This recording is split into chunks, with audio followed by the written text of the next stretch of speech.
Goat mutton shop ఓనర్నే నమ్ముతుందంటండి.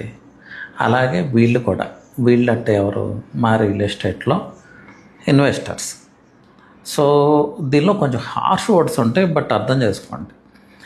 NRIs అండి పర్టికులర్గా వస్తారు, వాళ్ళకి ఏదో ఇన్వెస్ట్ చేయాలని ఉంటుంది, కొన్ని వెంచర్స్ విజిట్ చేస్తారు, షార్ట్ లిస్ట్ చేస్తారు, ఆర్గనైజేషన్ నచ్చుతుంది, ఒక ట్రస్ట్ ఫ్యాక్టర్ కూడా క్రియేట్ అవుతుంది. బట్ రియల్ ఎస్టేట్లోనండి ఇన్విజిబుల్ ఫియర్ ఎప్పుడూ ఉంటుంది. ఏమన్నా రాంగ్ స్టెప్, ప్రైస్ ఎక్కువ అనే భయం.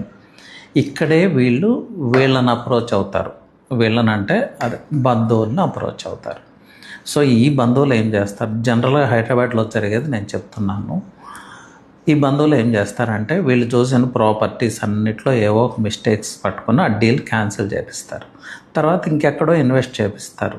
ఎందుకు ఇన్వెస్ట్ చేపిస్తారంటే దానిలో వీళ్ళకి లార్జ్ ప్రాఫిట్స్ వస్తాయి, కానీ ఇన్వెస్ట్ చేసిన మీరు మాత్రం మునిగిపోతారు.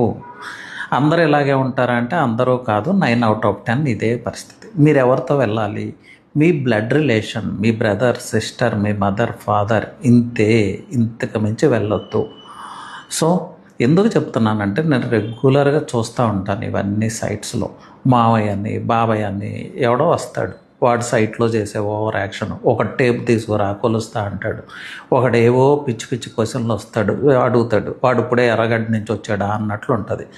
మాకెందుకండి ఈ టార్చరు, మీకోసం సైట్లు చుట్టూ తిరిగి మా టైం వేస్ట్, మా అన్నసరీ స్ట్రెస్.